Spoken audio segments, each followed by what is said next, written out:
Hello guys, welcome to the seesaw trader channel. வாங்க நம்ம வீடியோக்குள்ளே போகலாம். த சீசா ட்ரேடர் இதான் நம்ம சேனல் நேம். இந்த சேனலில் இல்லாதவங்க டெலிகிராமில் யூடியூப் வீடியோவில் டிஸ்கிரிப்ஷனில் டெலிகிராமோட லிங்க் இருக்கும், பார்த்து ஜாயின் பண்ணிக்கோங்க. ஏன் அப்படின்னா நம்ம இந்த டெலிகிராமில் தான் லைவ் அப்டேட்ஸ் கொடுப்போம். இங்கே பார்த்தீங்கன்னா டைமுக்கு டைம் கரெக்டாக நம்ம லைவ் அப்டேட்ஸ் கொடுப்போம். சம்டைம் பிஸியாக இருந்தால் கொஞ்சம் டைம் மாறும், மற்றபடி அப்டேட்ஸ்லாம் கரெக்டாக கொடுத்துருவோம். ஒரு வேளை கொடுக்க முடியலன்னா கூட அந்த அப்டேட்டை கூட நம்ம கரெக்டாக கொடுத்துருவோம். ஓகேங்களா? ஸோ லைவ் அப்டேட்ஸ் வேணும்னா நீங்கள் டெலிகிராம் சேனலில் ஜாயின் பண்ணிக்கோங்க. யூடியூப்பில் only pre market analyst and post market analyst மட்டும்தான் கிடைக்கும். ஓகேங்களா? இப்போது இன்றைக்கி என்ன நடந்ததுன்னு பார்ப்போம் வாங்க. நம்ம ஃப்ரைடே வழக்கம் போல் ஃப்ரைடே வீடியோ போட முடியல, கொஞ்சம் 2-3 நாளாக நெட்வொர்க் இஷ்யூ இருந்தது. அதுக்கப்புறம் அதை சண்டே தான் போட்டேன். ஓகே, நீங்கள் சண்டே இந்த வீடியோ பார்க்காதவங்களுக்கு நிறைய பேர் யூஸ்ஃபுல்லாக இருக்கும். யாராவது பார்க்கலைன்னா இந்த வீடியோ பார்த்துட்டு வாங்க. 9:20 மார்க்கெட் ட்ரெண்ட் எப்படி கண்டுபிடிக்கிறது, அந்த சீக்ரெட் சொல்லியிருக்க மாட்டேன், நான் கண்டுபிடிச்சதை பற்றி சொல்லியிருப்பேன். ஓகே, இப்போது இன்றைக்கி மார்க்கெட்டுக்கு வாங்க. இன்றைக்கி வழக்கம் போல் நம்ம 747க்கு இன்றைக்கி எந்த ஸ்ட்ரைக் ப்ரைஸில் விளையாட போகிறோன்றத Sensex call option and put option சொல்லியாச்சு. ப்ளஸ் நிஃப்டிலையும் call option and put option கொடுத்தாச்சு. ஓகேங்களா? 25,600 கால் ஆப்ஷன், 25,800 புட் ஆப்ஷன். நிஃப்டியில் மட்டும் பிரேக் ஈவன் பாயிண்ட் கொடுத்துருப்பேன், ஆனால் சென்செக்ஸில் கொடுத்துருக்க மாட்டேன்.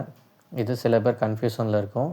பட் இது கன்ஃபியூஷனில் எல்லாம் கரெக்டாக தான் கொடுத்துருக்கேன். இது சீக்ரெட் ப்ரீமியமில் உள்ளவங்களுக்கு மட்டும்தான் அது புரியும். ஓகே, இப்போது மார்க்கெட் ஓப்பன் ஆனதும் ஃபஸ்ட்டு 5 மினிட்ஸ் கேண்டில் நம்ம வெயிட் பண்ணுவோம். ஆனால் எனக்கு கொஞ்சம் பிஸியாக இருந்ததால் 5 மினிட்ஸ்க்கு பதிலாக ஒரு 10 மினிட்ஸ் ஆகிடுச்சு வெயிட் பண்ணது. ஸோ 10 மினிட்ஸ்க்கு அப்புறம் தான் ஆக்சுவலாக ஞாபகம் வந்துச்சு மார்க்கெட் இருக்குன்ட்டு.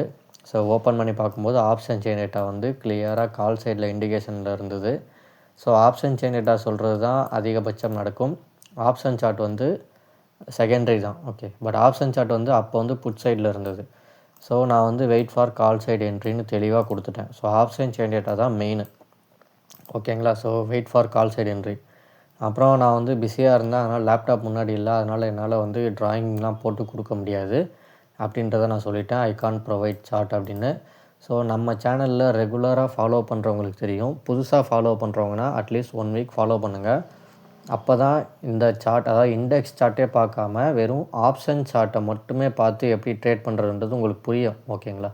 அதுக்காக ஸோ அதான் ஃபாலோ அவர் ரூல்ஸ்னு போட்டிருப்பேன். இது என்ன ரூல்ஸ் அப்படின்னா, இந்த டிஸ்கிரிப்ஷனில் ஒரு யூடியூப் வீடியோ லிங்க் இருக்கும்.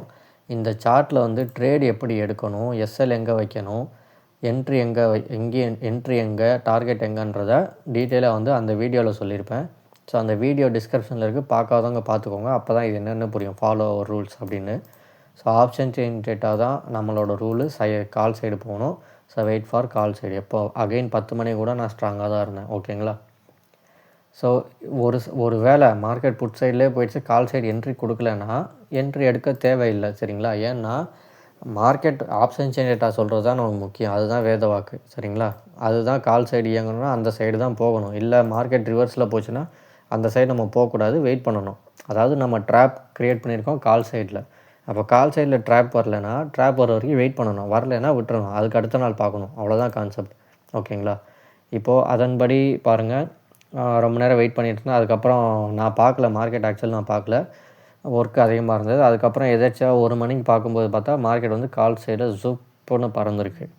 ஓகேங்களா? அது என்னன்றதை பார்ப்போம். இப்போ பாருங்கள், சென்செக்ஸில் ஃபஸ்ட்டு புட் சைடில் 2-3 கேண்டில் இறங்கி அதுக்கப்புறம் கொஞ்சம் கொஞ்சமாக கன்சல்டேட் ஆகி சைட்வேஸில் கொஞ்சம் கொஞ்சமாக மெதுவாக இறங்கியிருக்கு. அதுக்கப்புறம் 12 மணி வாக்கில் தான் சல்லுன்னு கால் சைடு ஏறிடுச்சு. இந்த கால் சைடு ஏறுறதுக்கு காரணம் ஆப்ஷன் செயின் டேட்டா முன்னாடியே சொன்னது தான். ஆனால் அப்போ ஏன் ஓப்பனிங்கில் புட் சைடு இறங்குதுன்னா எனக்கு தெரியாது. ஏன் கால் இறங்குச்சு, புட்டு ஃபஸ்ட்டு போச்சு, அப்புறம் ஏன் புட்டு இறங்குச்சுன்றலாம் எனக்கு கால் ஏன் ஏறிச்சு, புட்டு இறங்குச்சு ஏன் அப்படின்றது ஆப்ஷன் செயின் டேட்டா எனக்கு சொல்லி கொடுத்துருச்சு. ஆனால் ஃபஸ்ட்டு புட்டு ஏன் ரைஸ் ஆச்சுன்னா எனக்கு தெரியாது. ஓகேங்களா? நமக்கு என்ன கொடுத்துருக்கோ அது நடக்குதான்னு பார்த்தா மட்டுமே போதும். ஏன் ரிவர்ஸில் போச்சுன்றது நமக்கு தேவையில்லாத விஷயம். அதை நம்ம கண்டுபிடிக்க போனோன்னா நம்ம இருக்கிறத விட்டுருவோம். ஓகேங்களா? எப்போயுமே கிடைச்சதை வச்சு அதை ஃபஸ்ட்டு ஒர்க் அவுட் பண்ணி பார்க்கணும். அதாவது இந்த ரிச் டாட் புவர் டாட்னு ஒரு புக் இருக்குது.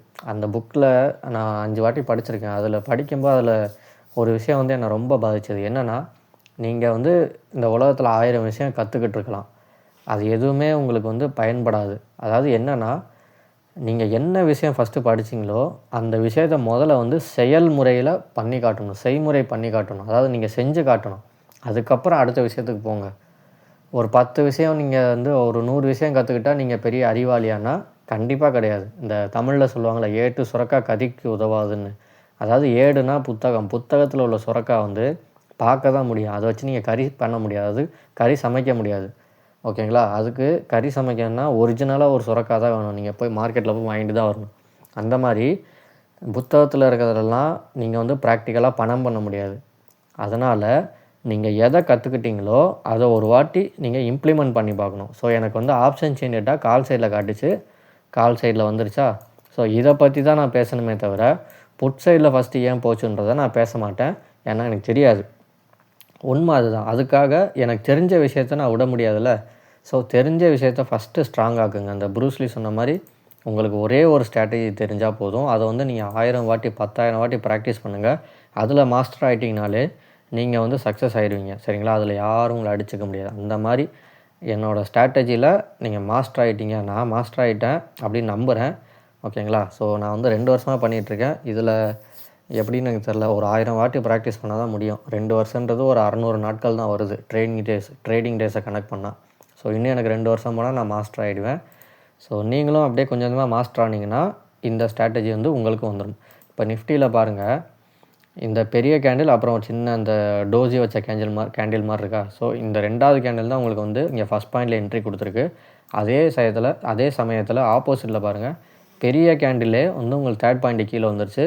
இந்த க்ரீன் கேண்டில் இங்கே கிராஸ் ஆன கேண்டில் வந்து இந்த 2வது கேண்டில், அதாவது இந்த இடத்துல வந்த கேண்டில். ஸோ உங்களுக்கு வந்து இந்த இடத்துல கேண்டில் மேட்ச் ஆகாது. ஏன் அப்படின்னா ஒரு 10 மணி வரைக்கும் தான் உங்களுக்கு வந்து ப்ரீமியம் வந்து கரெக்டாக மேட்ச் ஆகும். சம்டைம்ஸ் வந்து இங்கே பாருங்கள், கால் சைடில் வந்து கேப் டவுன் ஆகிருக்கு. ஆனால் புட் சைடில் கேப் அப்லாம் ஆகலை. கரெக்டாக எஸ்டர்டே க்ளோஸ் இங்கே ஆகிருக்கு, அப்படியே ஓப்பன் ஆகிருக்கா. இந்த மாதிரி நேரத்தில் உங்களுக்கு சில சமயத்தில் மேட்ச் ஆகாது. இன்னொன்று 11, 12 மணிக்கு மேலே வந்து கண்டிப்பாக வந்து ப்ரீமியம் வந்து மேட்ச் ஆகாது. இங்கே ஃபஸ்ட் பாயிண்டில் இருந்தால் அங்கே 3rd பாயிண்ட்டுக்கு மேலேயோ இல்லை கீழேயோ இருக்கும். அந்த மாதிரிலாம் வரும். இதெல்லாம் நீங்கள் ப்ராக்டிஸ் பண்ண தான் உங்களால் கண்டுபிடிக்க முடியும், நீங்கள் உணர முடியும். ஓகேங்களா? ஒரே நாளில் இது வந்து தெரியாது. ஸோ இங்கே 2வது கேண்டிலில், அதாவது ஒரு க்ரீன் கேண்டில் பெரிய கேண்டில், அதுக்கு அடுத்த கேண்டில் நமக்கு என்ட்ரி கிடச்சிது. ஆனால் கண்டிப்பாக சில பேர் பார்த்துருக்கலாம், சில பேர் பார்க்காம விட்ருக்கலாம். இது 2nd பாயிண்ட் டச் ஆகிடுச்சு. First point to 2nd point target hit. அதே சமயத்தில் இங்கே 2nd பாயிண்ட் பிலோ வந்துருச்சு. அகைன் பாருங்கள், இங்கே ஒரு என்ட்ரி 2nd பாயிண்ட்லேருந்து ஒரு என்ட்ரி கிடச்சிருச்சு. திரும்ப 3rd டைம் ஒரு என்ட்ரி. அப்போயே உங்களுக்கு வந்து ஒரு 50 பாயிண்ட் டார்கெட் கொடுத்துருச்சு. அகைன் என்ட்ரி கொடுத்து 3rd பாயிண்ட் ஹிட் ஆகிடுச்சு. ஓகேங்களா? அந்த சமயத்தில் இங்கே 3rd பாயிண்ட் அபோவ் போகும்போது இங்கே ஃபஸ்ட் பாயிண்ட்டுக்கு ரொம்ப பிலோ போயிருக்கா. ஓகே, ஸோ இது சக்ஸஸ். இந்த சென்செக்ஸும் அதே மாதிரி தான். நீங்கள் கேண்டில் மீட் பண்ணிங்கன்னா இங்கே பாருங்கள், ஃபஸ்ட்டு பெரிய கேண்டில்லே க்ளோஸ் ஆகிடுச்சு. இங்கே இந்த ஃபஸ்ட்டு பெரிய கேண்டிலே ஸ்டார்டிங்கே 3rd பாயிண்ட் தான், ஆனால் இங்கே க்ளோஸ் ஆனது தான் ஃபஸ்ட் பாயிண்ட். ஓகேங்களா? ஸோ கொஞ்சம் மிஸ்மேட்ச் ஆகுது. அடுத்து பாருங்கள், 2nd point to 3rd point போயிட்டுருக்கு, இன்னும் கம்ப்ளீட் ஆகலை. இங்கே 2nd பாயிண்ட் வந்து ஃபஸ்ட் பாயிண்ட்டே போயிடுச்சு, டச் ஆகிடுச்சு. ஸோ இது வந்து டிகே கொஞ்சம் ஃபாஸ்ட்டாக போயிருக்கு, ஏறினது கொஞ்சம் கம்மியாக இருக்குது. இவ்வளோ தான் வித்தியாசமே தவிர கண்டிப்பாக ஒரு நாள் மேட்ச் ஆகும். ஸ்டார்டிங்கில் போயிருந்தால் மேட்ச் ஆகிருக்கும். பட் வந்து 12 மணிக்கு மேலே டிகே அதிகமாக இருக்குன்றனால புட் சைடு ரொம்பவும், கால் சைடு கம்மியாகவும் போயிருக்கு. ஓகே, இப்போ நாளைக்கான மார்க்கெட் எக்ஸ்பைரி எப்படி இருக்குன்றதை பார்க்கலாமா? நாளைக்கான market NSC option chain Nifty என்ன சொல்லுதுன்னா, நிஃப்டி வந்து 2 பக்கமும் ஈக்குவலாக இருக்கா. இது 68, இது 60, ஒரு 10 பாயிண்ட் 8 பாயிண்ட் டிஃப்ரெண்ட்டாக. இங்கே 97, 87 10 பாயிண்ட், 133, 121, அதே 10, 11 பாயிண்ட் அப்படின்றப்ப ப்ளஸ் மற்ற விஷயங்களும் பார்க்கணும். ஸோ நிஃப்டி பார்த்தாச்சு. இப்போ பிஎஸ்சி சென்செக்ஸ் பார்ப்போம். சென்செக்ஸ் பார்க்கும்போது லெஃப்ட் சைடு பாருங்கள் 468, ரைட் சைடில் 248, அதாவது பாதிக்கு பாதி இங்கே அதிகமாக இருக்குது. அதுக்கடுத்து பாருங்கள் 536, இங்கே 300. எப்படி இருந்தாலுமே ஸோ பாதிக்கு பாதி, அதாவது கால் சைடு வெயிட்டேஜ் அதிகமாக இருக்குது. இதனால் மார்க்கெட் வந்து என்ன சொல்லுதுன்னா, நிஃப்டி வந்து ரேஞ்ச் பவுண்டை குறிக்குது, சென்செக்ஸ் வந்து கால் சைடையும் குறிக்குது, புட் சைடையும் குறிக்குது. ஸோ மார்க்கெட் வந்து ரேஞ்ச் பவுண்டுக்கு அதிகமான வாய்ப்பு இருக்குன்றதை காட்டுது.